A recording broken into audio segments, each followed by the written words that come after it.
नमस्कार, स्वागत है आप सभी का संसद टीवी में। मैं हूं आपके साथ अमृता चौरसिया। अगले आधे घंटे में होंगी देश दुनिया की हर जरूरी खबर, राज्यों की सुर्खियां और मौसम का हाल। डालेंगे विस्तार से नजर। आइए शुरुआत करते हैं हेडलाइंस के साथ। प्रधानमंत्री ने एक राष्ट्र एक उर्वरक योजना का किया शुभारंभ। किसान समृद्धि केंद्रों की भी शुरुआत। 600 प्रधानमंत्री किसान समृद्धि केंद्रों का उद्घाटन। ई पत्रिका इंडियन एज का भी किया विमोचन।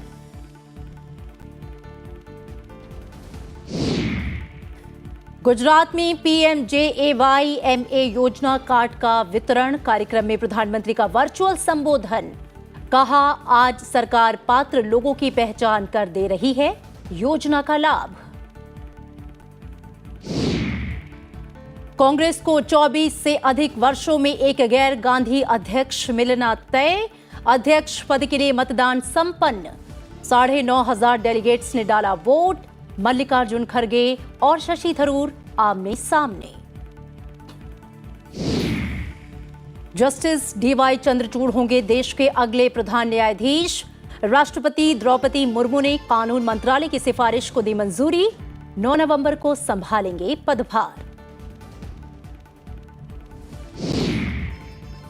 और रूस की धमकी के बीच नाटो ने शुरू किया परमाणु अभ्यास। नाटो के 30 सदस्य देशों में से 14 अभ्यास में शामिल। रूसी हमलों से फिर दहला कीव।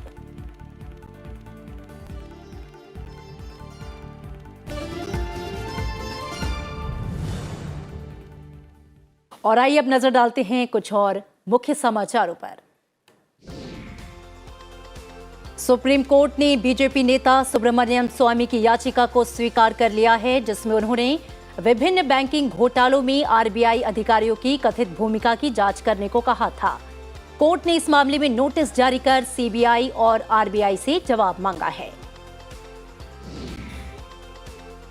सुप्रीम कोर्ट ने लखीमपुर खीरी हिंसा मामले में उत्तर प्रदेश सरकार को केंद्रीय मंत्री अजय मिश्रा के बेटे आशीष मिश्रा की जमानत याचिका पर जवाब दाखिल करने के लिए 2 सप्ताह का समय दिया।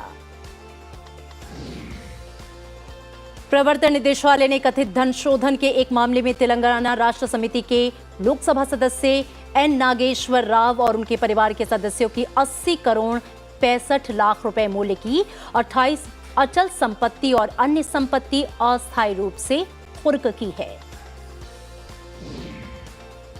संयुक्त राष्ट्र विकास कार्यक्रम और ऑक्सफर्ड गरीबी और मानव विकास पहल की तरफ से जारी नए बहुआयामी गरीबी सूचकांक में भारत के गरीबी उन्मूलन के प्रयासों की सराहना की गई। इसके मुताबिक पिछले 15 साल में भारत में करीब 42 करोड़ लोग गरीबी से बाहर निकलने में सफल रहे। बोत्सवाना के विदेश मंत्री लेमुगांग क्वापे 6 दिवसीय भारत यात्रा पर पहुंचे हैं। विदेश मंत्रालय के मुताबिक इस दौरान दोनों देशों के बीच द्विपक्षीय संबंधों को और मजबूत बनाने के उपायों पर चर्चा होगी। Bill and Melinda Gates foundation ने दुनिया भर से पोलियो को जड़ से मिटाने के लिए $1.2 अरब देने की घोषणा की है। स्वीडन की संसद ने मॉडरेट पार्टी के नेता उल्फ क्रिस्टसन का प्रधानमंत्री के रूप में चुनाव किया है। वो ऐसे गठबंधन के प्रमुख होंगे जिसे कभी दक्षिणपंथी रही पार्टी का भी समर्थन हासिल है। ईरान की राजधानी तेहरान के एविन कारागार में आग लगने से जान गंवाने वाले कैदियों की संख्या बढ़कर 8 हो गई है। घटना में घायल कुछ कैदियों ने इलाज के दौरान दम तोड़ दिया। भारत और सऊदी अरब 2027 एशियाई कप फुटबॉल की मेजबानी अधिकारों के लिए दौड़ में है, जबकि बाकी 3 दावेदारों ने नाम वापस ले लिए हैं। स्कॉटलैंड ने शानदार ऑलराउंडर प्रदर्शन की बदौलत T20 विश्व कप के ग्रुप बी मैच में 2 बार के चैंपियन वेस्टइंडीज को 42 रन से हराकर उलटफेर किया।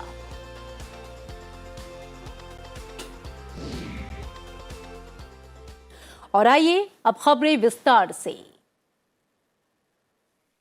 प्रधानमंत्री नरेंद्र मोदी ने प्रधानमंत्री भारतीय जन उर्वरक परियोजना एक राष्ट्र एक उर्वरक की शुरुआत की और इसके तहत भारत यूरिया बैग्स भी पेश किए। इससे कंपनियों को एक ही ब्रांड नाम भारत के तहत उर्वरकों के व्यापार में मदद मिलेगी। प्रधानमंत्री ने पीएम किसान सम्मान निधि के तहत किसानों को 16,000 करोड़ रुपए की 12वीं किस्त राशि जारी की। दिल्ली के भारतीय कृषि अनुसंधान संस्थान के पूसा मेला मैदान में आयोजित एक समारोह में प्रधानमंत्री ने 600 प्रधानमंत्री किसान समृद्धि केंद्रों का उद्घाटन किया। इस योजना के तहत देश में उर्वरकों की 3.30 लाख से अधिक खुदरा दुकानों को चरणबद्ध तरीके से प्रधानमंत्री किसान समृद्धि केंद्रों में बदला जाएगा। प्रधानमंत्री ने इस अवसर पर एग्री स्टार्टअप सम्मेलन का भी उद्घाटन किया और एक ई-पत्रिका इंडियन एज का विमोचन किया। इस मौके पर एक राष्ट्र एक उर्वरक का जिक्र करते हुए प्रधानमंत्री ने कहा कि ये योजना किसानों को सस्ती और गुणवत्तापूर्ण खाद्य मुहैया कराएगी। अब वन नेशन वन फर्टिलाइजर से किसान को हर तरह के भ्रम से मुक्ति मिलने वाली है और बेहतर खाद भी उपलब्ध होने वाली है। देश में आप हिंदुस्तान के किसी भी कोने में जाइए, एक ही नाम, एक ही ब्रांड से और एक समान गुणवत्ता वाले यूरिया की बिक्री होगी। अब देश में यूरिया भारत ब्रांड से ही मिलेगी। प्रधानमंत्री ने किसानों को संबोधित करते हुए कहा कि उन्हें खेती में नई व्यवस्थाओं का निर्माण करना ही होगा और ज्यादा वैज्ञानिक तरीकों और तकनीक को खुले मन से अपनाना होगा। प्रधानमंत्री ने कहा कि देश के आयात के खर्च को कम करने के लिए और आत्मनिर्भर बनने के लिए हमें संकल्प करना होगा। आत्मनिर्भर बनाने के लिए हम सब ने मिलकर के संकल्प करना ही होगा। हम सब ने मिलकर के उस दिशा में चलना ही होगा। हम सब ने मिलकर के विदेशों से खाने के लिए चीजें लानी पड़े, खेती के लिए चीजें लानी पड़े, इसमें से मुक्त होने का संकल्प करना ही पड़ेगा। लोकसभा अध्यक्ष ओम बिरला ने अपने संसदीय क्षेत्र कोटा बूंदी से दिल्ली पहुंचे करीब 300 किसानों से संसद भवन में मुलाकात की। कोटा बूंदी के ये किसान दिल्ली में आयोजित किसान सम्मान सम्मेलन में हिस्सा लेने के लिए आए थे। लोकसभा अध्यक्ष ने बालयोगी सभागार में किसानों को संबोधित किया। इस अवसर पर उन्होंने कहा कि सरकार किसानों की आय को दोगुना करने के लिए लगातार प्रयासरत है। किसान सम्मेलनों और प्रदर्शनियों के जरिए उनको जागरूक करने में जुटी है। उन्होंने अपने संसदीय क्षेत्र के किसानों से आह्वान किया कि वे खेती में आधुनिक तकनीक का इस्तेमाल करें ताकि उनकी पैदावार और आमदनी दोनों बढ़े। ओम बिरला ने कहा कि सरकार ये भी सुनिश्चित करने का प्रयास कर रही है कि फसल बीमा योजना का फायदा हर पीड़ित किसान तक पहुंचे। कहा है कि जिस खेत का बीमा हो रहा है वहां पर सर्वे करने वाला व्यक्ति जा रहा है, वो उसको एक कॉपी उसको दे कि आपका इतना नुकसान मैंने पाया है, ताकि उसको फसल बीमा का अगर लाभ नहीं मिल सके तो वो क्लेम कर सके, अपील कर सके। अभी तक वो साइन करा लेता था और फसल बीमा का लाभ उसको मिलता नहीं था। फसल बीमा वाले भी कहीं मिली भगत करते थे, तो गांव में 5-5, 10-10 लोग भी फसल बीमा की जानकारी में एक्सपर्ट हो जाएंगे, तो जैसे ही कोई आपदा आई, जिनका फसल बीमा का क्लेम मिलना है, 100% उनको क्लेम मिले। प्रधानमंत्री नरेंद्र मोदी ने कहा है कि सरकार घर घर जाकर लाभार्थियों की पहचान करती है और पात्र लोगों को योजना का लाभ देती है। गांधीनगर में PMJAY MA योजना कार्ड वितरण कार्यक्रम को ऑनलाइन संबोधित करते हुए उन्होंने ये बातें कही। प्रधानमंत्री मोदी ने कहा कि पहले कुछ जागरूक नागरिक और बिचौलिए ही सरकारी योजनाओं का लाभ उठा पाते थे। उनकी सरकार ने ये परंपरा बदल दी। अब सरकार लाभ देने के लिए खुद पात्र लोगों के दरवाजे पर जाती है। प्रधानमंत्री ने इस मौके पर लाभार्थियों के साथ वीडियो कॉन्फ्रेंसिंग के जरिए बातचीत की। PM જય માનો તો આજે ગુજરાત સરકારે વિસ્તાર પણ કરી દીધો અને મને ખાતરી છે કે તમને પહેલા પણ આ બધા લાભ મળ્યા છે, આજે પણ મળી રહ્યા છે, હવે લાભ પણ વધી રહ્યા છે, જેના કારણે તમે મુસીબતમાંથી આનો વિસ્તાર થઈ રહ્યો છે, એનો લાભ થશે। गुजरात के गांधीनगर में आज रक्षा मंत्री राजनाथ सिंह ने मोदी @20 पुस्तक के गुजराती संस्करण का विमोचन किया। समारोह में राजनाथ सिंह ने कहा कि नरेंद्र मोदी अब सिर्फ प्रधानमंत्री या जननेता नहीं रहे, वे देश के सांस्कृतिक पुनर्जागरण के प्रतीक और बड़े समाज सुधारक साबित हो रहे हैं। वर्तमान में सुधार के बाद वो अगले कई दशकों के लिए देश की दिशा बदलने का काम कर रहे हैं। वे अब भारत के वर्तमान के लिए नहीं, भविष्य के लिए काम कर रहे हैं।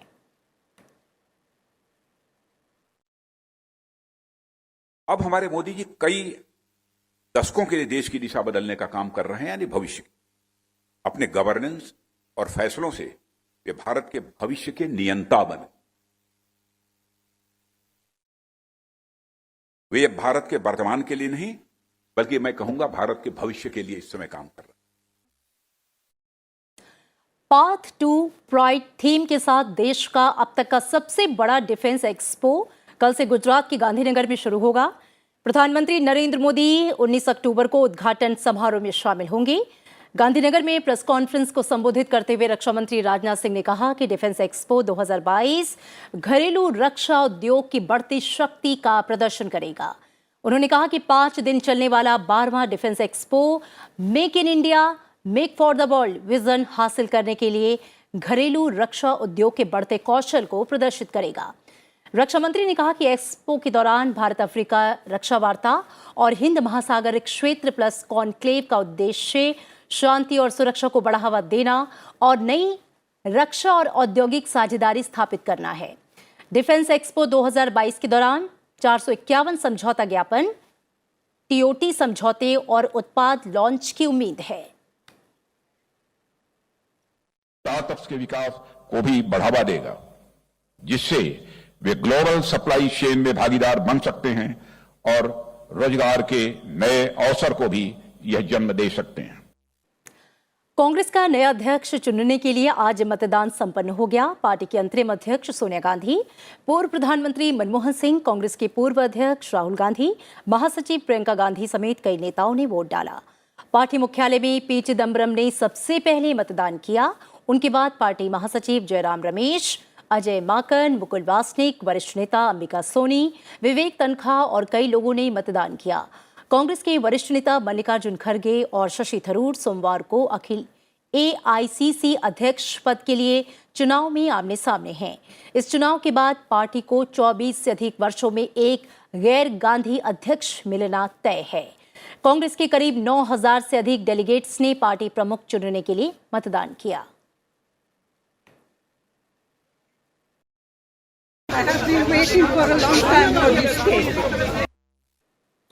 कांग्रेस अध्यक्ष पद के चुनाव के लिए कुल लगभग 9,900 डेलीगेट्स में से करीब 9,500 लोगों ने मतदान किया। कांग्रेस के केंद्रीय चुनाव प्राधिकरण के अध्यक्ष मधुसूदन मिस्त्री ने बताया कि करीब 96% मतदान हुआ। उन्होंने बताया कि प्रदेश कांग्रेस कमेटी के लगभग 9,900 डेलीगेट्स में से करीब 9,500 ने मतदान किया। 9,500 डेलीगेट्स ने अपने वोट डाले। 9,900 में से 9,500 लोगों ने अपने वोट डाले। करीब 96% वोटिंग हुआ है। छोटे छोटे जो स्टेट है वहाँ पर जहाँ 25 वोट है, 22 वोट है या 30 वोट है, ऐसे छोटे छोटे जो संघ प्रदेश है उनमें 100% वोटिंग हुआ है। न्यायमूर्ति डीवाई चंद्रचूड़ देश के अगले चीफ जस्टिस नियुक्त किए गए। 9 नवंबर को वो मुख्य न्यायाधीश का पद संभालेंगे। राष्ट्रपति द्रौपदी मुर्मू ने कानून मंत्रालय की सिफारिश पर मुहर लगा दी है। प्रधान न्यायाधीश यूयू ललित ने केंद्र से अपने उत्तराधिकारी के तौर पर न्यायमूर्ति डीवाई चंद्रचूड़ के नाम की सिफारिश की। न्यायमूर्ति चंद्रचूड़ 13 मई 2016 को सुप्रीम कोर्ट के न्यायाधीश बने थे। न्यायमूर्ति डीवाई चंद्रचूड़ का 2 साल का कार्यकाल होगा और वो 10 नवंबर 2024 को सेवानिवृत्त होंगे। सुप्रीम कोर्ट के न्यायाधीश 65 वर्ष की आयु में सेवानिवृत्त होते हैं। और दिल्ली के उप मुख्यमंत्री मनीष सिसोदिया से आबकारी नीति मामले में सीबीआई ने आज पूछताछ शुरू की। मनीष सिसोदिया करीब 11 बजे दिल्ली में सीबीआई मुख्यालय पहुंचे। उन्हें भ्रष्टाचार रोधी शाखा के कार्यालय ले जाया गया, जहां आवश्यक औपचारिकताएं पूरी करने के बाद उनसे दिल्ली की आबकारी नीति और FIR में आरोपी बनाए गए लोगों से उनके संबंधों और छापेमारी में मिले दस्तावेजों के सिलसिले में पूछताछ की जा रही है। सीबीआई ने अगस्त में मनीष सिसोदिया और 14 अन्य के खिलाफ भारतीय दंड संहिता की कई धाराओं और भ्रष्टाचार निवारण अधिनियम के तहत एक प्राथमिकी दर्ज की थी। प्राथमिकी दर्ज होने के बाद एजेंसी ने मनीष सिसोदिया के परिसरों पर छापेमारी की थी और गाजियाबाद के एक बैंक में उनके लॉकर की तलाशी भी ली गई थी। और फिलहाल समय हो गया एक छोटे से ब्रेक का। ब्रेक के बाद नजर डालेंगे राज्यवार और अंतर्राष्ट्रीय समाचारों पर। आप देखते रहिए संसद TV.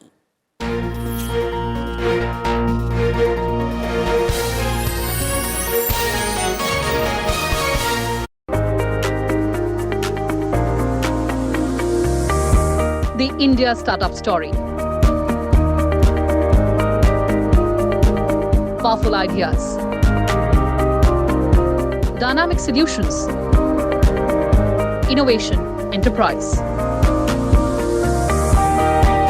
Its success and challenges. Packed in a brand new show, The Journey of Startups, only on Sunset TV. An initiative by Sunset TV to bring you Commonwealths related to the Constitution and legislatures in languages included in the 8th schedule of the Constitution. Today's word is Constitution.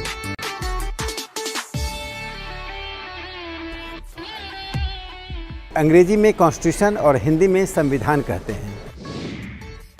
Constitution को संस्कृत भाषा में संविधान कहते हैं। Constitution अरसियल सट्टा। Constitution को Assamese में संविधान बोलते हैं।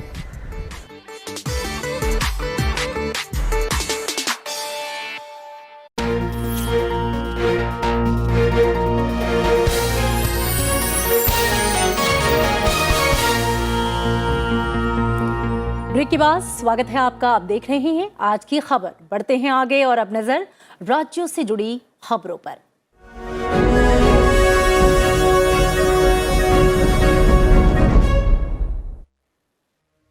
प्रधानमंत्री नरेंद्र मोदी कल दिल्ली के प्रगति मैदान में 90वें इंटरपोल महासभा को संबोधित करेंगे। बैठक में इंटरपोल के 195 सदस्य देशों के प्रतिनिधिमंडल शामिल होंगे। केरल में विभिन्न मुद्दों पर राजभवन और सत्तारूढ़ गठबंधन LDF के बीच चल रही खींचतान के बीच राज्यपाल आरिफ मोहम्मद खान ने सख्त लहजे में चेतावनी देते हुए कहा कि वामपंथी मंत्रियों के ऐसे बयान पर कार्रवाई की जाएगी जो उनके पद की गरिमा को कमतर करता हो। हिमाचल प्रदेश में आगामी विधानसभा चुनाव को लेकर प्रदेश बीजेपी और ग्रुप की बैठक हुई, जिसमें केंद्रीय मंत्री अनुराग ठाकुर, मुख्यमंत्री जयराम ठाकुर और हिमाचल प्रदेश बीजेपी अध्यक्ष मौजूद रहे। बैठक में उम्मीदवारों के नामों पर चर्चा हुई। उत्तराखंड के मुख्यमंत्री पुष्कर सिंह धामी ने देहरादून में भारतीय राजदूतों और उच्चायुक्तों से मुलाकात की।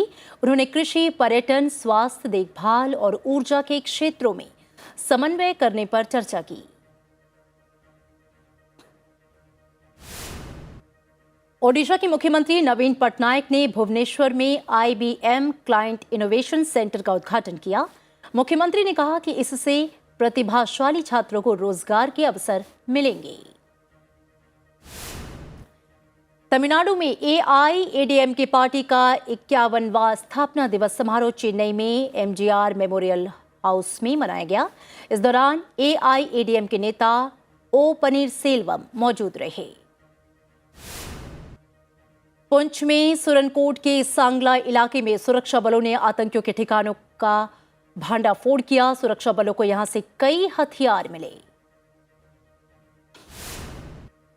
BSF ने पंजाब के अमृतसर में पाकिस्तान से भेजे गए ड्रोन को नीचे गिराया।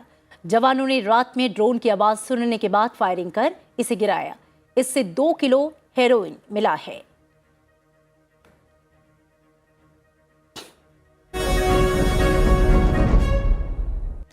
और आइए अब खबरें अंतर्राष्ट्रीय जगत से।